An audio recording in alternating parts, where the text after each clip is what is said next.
Ikinahiya ng lalaki ang kanyang asawa at pinakilala ito na kanyang katulong pero nagulat na lamang siya sa nangyari. Ang lalaki ay kinahiya ang kanyang asawa na pinakilala nito bilang katulong sa isang company celebration. Ilang taon ang makalipas matapos ang kanilang divorce ay nagulat na lamang siya nang may biglang tumawag sa kanyang pangalan. Ang gabi noon ay sadyang naging maganda dahil sa makikinam ng mga bituin sa madilim na kalangitan. Ang tahanan ni Michael at Anna ay napupuno na ng ekspektasyon at preparasyon. Isinusuot na noon ng lalaki ang kanyang magarang kasuotan para makipagsiyahan sa kanilang company event. Isang importanteng pagkakataon para makisama sa marami at magkaroon ng koneksyon. Gayunpaman, may isang bagay pa rin na sadyang bumagabag sa kanya. Kailangan niyang dalhin ang kanyang asawa sa event kahit na malayo ito sa kanyang kagustuhan. Habang nakaharap sa salamin ay inayos na ng lalaki ang kanyang tie at isinuot ang kanyang mamahaling relo. Walang ibang nadarama kundi ang pagkainis sa kanyang asawa kung bakit wala siyang ibang mas maganda at mas sexy na maiharap sa lahat. Bakit ba ako nagkaroon ng pangit na asawa? May dating naman ako at gwapo. Dapat ay napunta ako sa mas maganda at mas kaakit-akit na babae. Pagtatanong niya sa kanyang sarili. Hindi siya isang Greek god kung inyong inaakala. Sadyang naging mataas lang ang tingin niya sa kanyang sarili. Isang lalaki na kung tawagin ay narcissist. Ayaw niya sanang dalhin ang kanyang asawa sa event. Pero ang kumpanya ang kailangan atenda ng bawat empleyado kasama ang kani-kanilang pamilya. Ano ka ba? Bakit ba ang bagal mong kumilos? Mahuhuli na tayo sa kasiyahan. Handa na rin ako, love. Marahang tugon ng kanyang asawa. Si Michael ay napapaisip. Diyos ko naman, kahit pa ata 3 oras mag-ayos ang babaeng ito, ay hindi na siya gaganda pa. Ang lalaki dala ang masama niyang personalidad ay nakaupo lamang sa kanyang armchair, nakasimangot at napapaisip. Bakit ko ba siya pinakasalan? Tanong niya sa kanyang sarili na may pagkahalong frustrasyon at pagsisisi. Sa posisyong meron ako, ay kaya kong makakuha ng babaeng higit na mas maganda.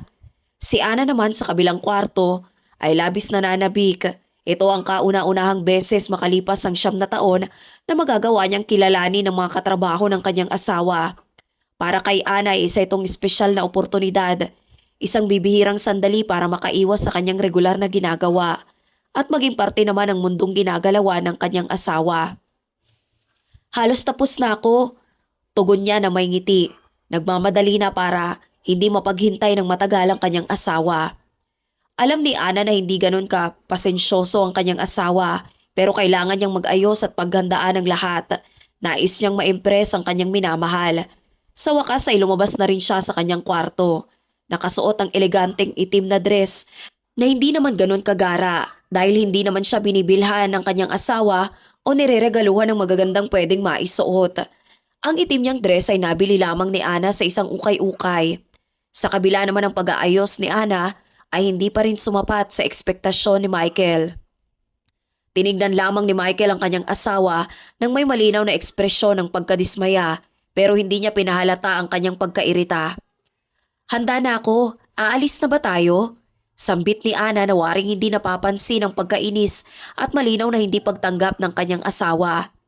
Lumabas na sila ng kanilang tahanan at nagtungo na sa kanilang kotse. Tahimik na lamang na nagmamaneho si Michael, hindi mapigilan ang kanyang pag-iisip. Nangangamba sa kakahinatnan ng lahat, lalo na kapag nakilala ng kanyang mga kasamahan si Ana. Siya ay napapagitnaan ng kanyang obligasyon na isama ang kanyang asawa at ang pagkanais niya na dumating sa isang event na nag-iisa. Natatakot na baka marahil dahil sa imahe ng kanyang asawa ay tuluyang masira ang kanyang imahe. Habang sila ay nagmamaneho patungo ng company event, ay nagawang tingnan ni Michael ang kanyang asawa para ito'y pagsabihan na manatili lamang natahimik sa event anuman ang mangyari. Ang boss ko at ang mga kasamahan ko sa kumpanya ay kapwa mga demanding na tao.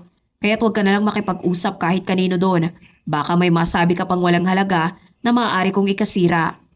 Malinaw na pagpapaalala kay Ana ng kanyang asawa. Si Ana ay nakadama naman ng lungkot sa masakit na sinabi ng kanyang asawa. Naniniwala na lamang si Ana na nasasabi lamang ni Michael yon para hindi siya mapahiya o ano paman. Si Ana ay nagmula lamang sa isang simpleng pamilya na naninirahan sa dulo ng syudad kung saan ang formal na edukasyon ay limitado at ang pagpapakasal niya kay Michael ay sinaayos mismo ng kanyang ama, isang mayaman na farmer at makatradisyonal na lalaking nagawang pagkalooban ng kanyang babaeng anak ng isang kasal at pangakong padadalhan nito ng pera ang kanyang manugang kada buwan. Ito ay para masigurado lamang na aalagaan talaga ni Michael ang kanyang anak. Sa loob ng 15 taong pagsasama ng dalawa bilang mag-asawa, ay ginawa na ni Ana ang lahat para lamang makuha ang puso ni Michael. Ginagawa niya ang lahat ng nais ng kanyang asawa nang walang halong pagtutol at pangangatwiran.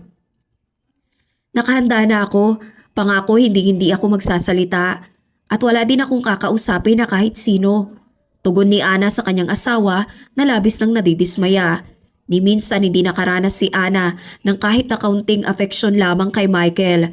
Laging nakaiwas sa kanya ang kanyang asawa na waring umiiwas sa anumang bagay na pwedeng sa kanilang mangyari. Ang kanyang pagnanais na maging isang ina na matagal niyang pinapangarap ay parang malabo na. Dahil sa pagkakaiba nilang mag-asawa, si Michael ay minamaliit si Ana sa pagnanais nitong makapag-aral o magkaroon ng iba pang karanasan. Sa pagdadahilan ni Michael na maaaring makakilala lamang ito doon o makaengkwentro ng masasamang lalaki, kinakatwiran ni Michael na may mga lalaki doon na maaaring maglayo kay Ana sa kanya. Kaya naman, nang dahil sa kanyang pagmamahal at naging takot na rin, ay sinantabi na lamang niya ang kanyang pangarap at pagnanais. Wala nang ibang ginawa si Ana noon kundi maging mahusay na asawa para kay Michael. Nang gabing yon, gayon pa man, ay parang naging iba ang lahat para kay Ana. Nasasabik siya na labis na magagawa na niyang makita at makilala ang mga nakakasama ng kanyang asawa sa araw-araw. Love, masayang-masaya talaga ako ngayon. Makikilala ko na rin ang iyong mga kaibigan. Masayang pahayag ni Ana. Matagal na niyang nais maging parte ng buhay ni Michael, na kahit para sa isang gabi lang ay napakahalaga nito sa kanya. Ang tugon naman ni Michael ay nagpakita ng marka ng pagiging arugante at pagkabastos. Nagpapakita ng pagkadominante sa kanyang posisyon sa kanilang relasyon. Pwede bang manahimik ka? Bagamat sanay si Ana sa ganong pananalita ay nasaktan pa rin siya ng sobra. Sa kabila ng kanyang pagkasabik ng gabing yon ay hindi naman naglaho. Ginatungan ng pag-aasa na sa event na yon ay magiging maayos din ang lahat, na ang kanyang pagiging mapag-isa at masunuring asawa ay ganap na ring magtatapos. Pagpunta nila doon ay bumungad sa mag-asawa ang napakagarang hall ng venue. Nagbibigay refleksyon sa magara ding ayos ni Michael na siyang manager ng kumpanya. Suot ang kanyang magarang suit at mamahaling relo ay naglakas siya ng tindig at napupuno ng kumpiyansa bilang isang personalidad na nasa sentro ng lahat. Kasunod niya ang kanyang asawa na si Ana, dala ang medyo pagod nitong itsura at simpleng kasuotan, na waring hindi mabibilang sa lugar kung nasan siya. Ang event na yon ay taon-taong ginaganap na sadyang inaabangan at kinasasabikan ng lahat sa kumpanya. Pero ngayon lamang napilitan si Michael na dalhin ang kanyang asawa. Nagagawa pa naman niyang gumawa ng kwento na may kinalaman sa kanyang asawa. Sinasabi na isa itong supermodel at fashion designer na nagta-travel sa iba't ibang bansa gaya ng Milano, Paris. Sa event ng mga balo ay nagdala ng iba nilang mga kasama dahil ang bawat empleyado ay binigyan ng tigda-2 imbitasyon para maisama nila ang kanilang asawa at karelasyon. Nang sila'y makapasok ng ballroom, si Michael ay nagbigay atas na sa kanyang asawa na nagpapahiwatig ng kanyang tunay na intensyon. Kapag may nagtanong, sabihin mo na sumama ka lang sa akin. Huwag na huwag mong sasabihin na asawa mo ko. Huwag ka nang magtanong kung bakit. May laro kasi kami dito na hulaan ang asawa. Tapos pagkatapos ng event na namin kayo ipapakilala. Kaya sumunod ka na lamang. Si Ana ay wala na ring nagawa kundi sumang-ayon. Lingid sa kaalaman niya ang pandidiri ni Michael na makilala siya bilang asawa. Pumunta ka muna dun sa bar section at ikuha mo ko ng maiinom. Si Ana ay sumunod naman at dito na rin nilapitan si Michael ng isa niyang kaibigan. Oh, alam ko na ang iniisip mo pre. Katulong ko lang siya. Ang asawa ko ay nasa Greece ngayon. Minomodela ang bagong collection at siya mismo ang nagsabi na isama ko ang aking maid para makasama ako dito sa event. Buti naman kung ganon. At least kahit isang beses lang sa kanyang buhay ay makaranas siya ng ganito. Ang mga kaibigan ni Michael na sanay na sa kanyang mga kwento na umano'y meron siyang modelong asawa ay tinanggap ang kanyang paliwanag ng walang pagdududa. Nakikita na lang nila si Ana na isang anino lamang sa tabi ni Michael Ang tuyo nitong buhok at matanda ng balat ay nagpapakita ng impresyon na mas matanda siya kaysa kay Michael. Sa kabila ng mas bata siya dito ng 4 na taon, ni minsan ay hindi naramdaman ni Ana ang pagmamahal ng kanyang asawa sa tinagal-tagal ng kanilang pagsasama. Lalo't ang kakulangan ng kanyang asawa sa pagmamahal at atensyon ang siyang nagiging hadlang para makamit niya ang kanyang pangarap na maging isang ina. Ginawa na ni Ana ang lahat para lamang kay Michael at isinuko na niya ang lahat para dito. Ito ay kahit madalas siyang baliwalain, utusan at pagsalitaan ng kanyang asawa.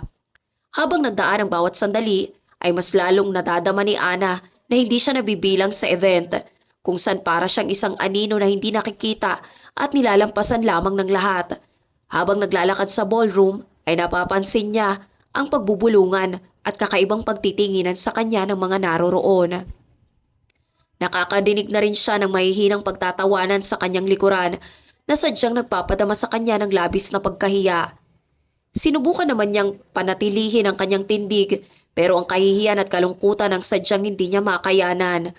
Ang gabi ay nangangako ng mahaba at mas matindi pang kalungkutan para kay Ana. Na sa kabila ng kanyang pagod na itsura ay umaasa siya na kahit papano ay may maganda ring mangyayari. Nang gabing iyon, ang realidad ng kanilang pagiging mag-asawa at tunay na pagkatao ng kanyang asawa ay masisiwalat ngayon ng isang paraan na sadyang hindi kaaya-aya.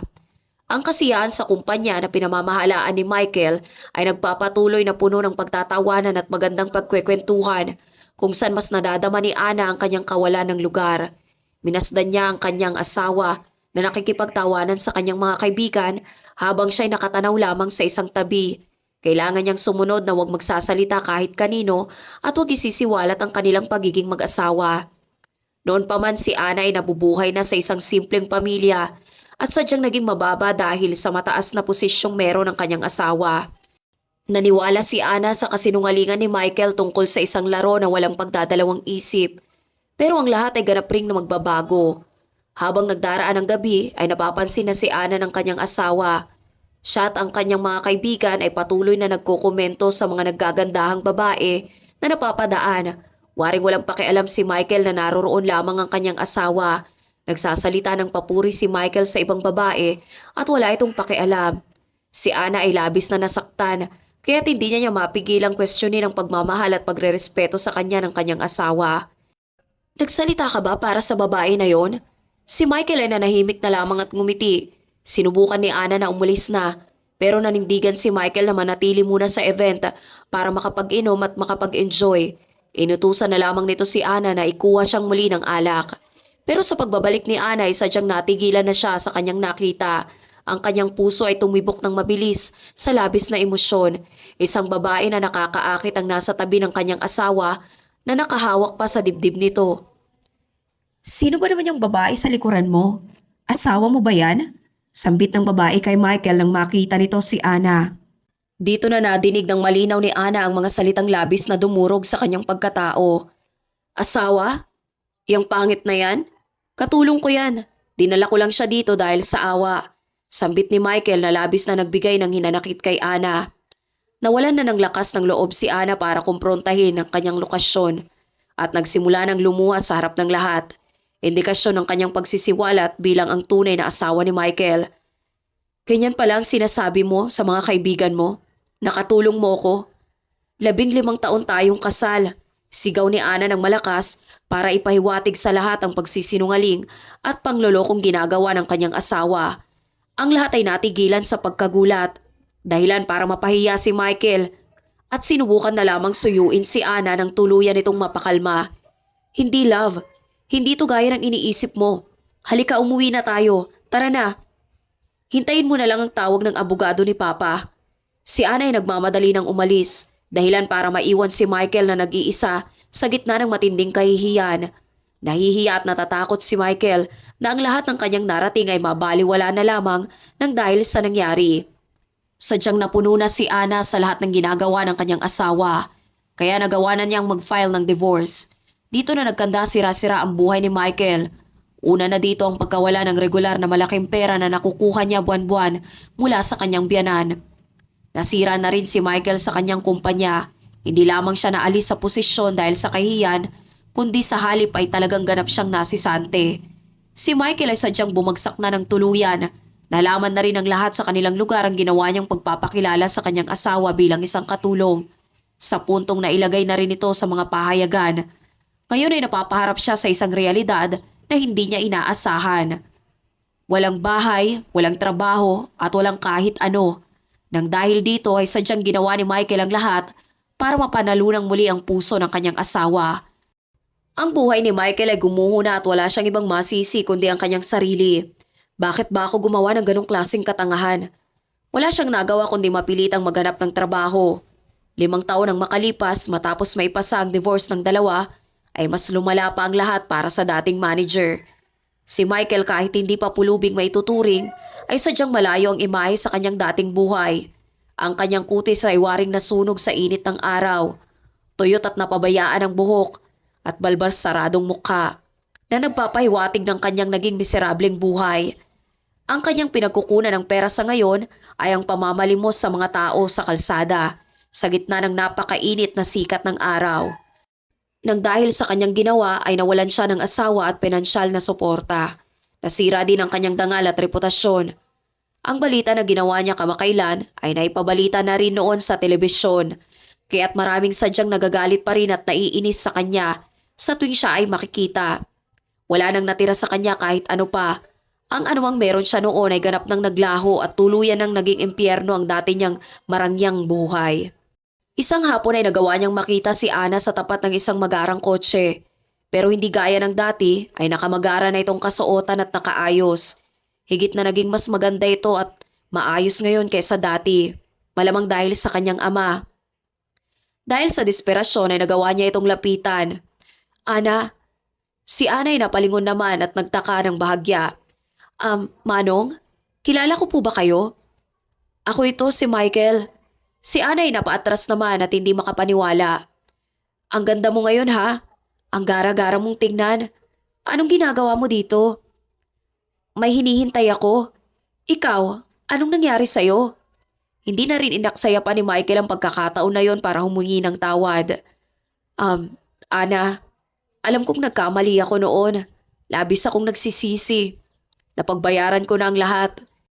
Sa tinagal-tagal ng pagsasama natin ay dapat nakita ko na natumbasan ang pagmamahal na inilaan mo para sa akin.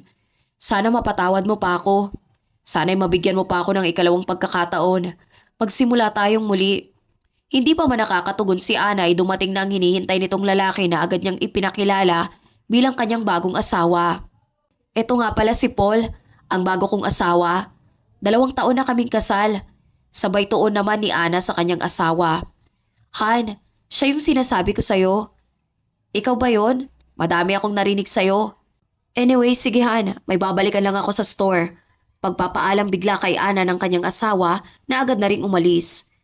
Alam mo Michael, pasensya na talaga. Napatawad na rin naman kita.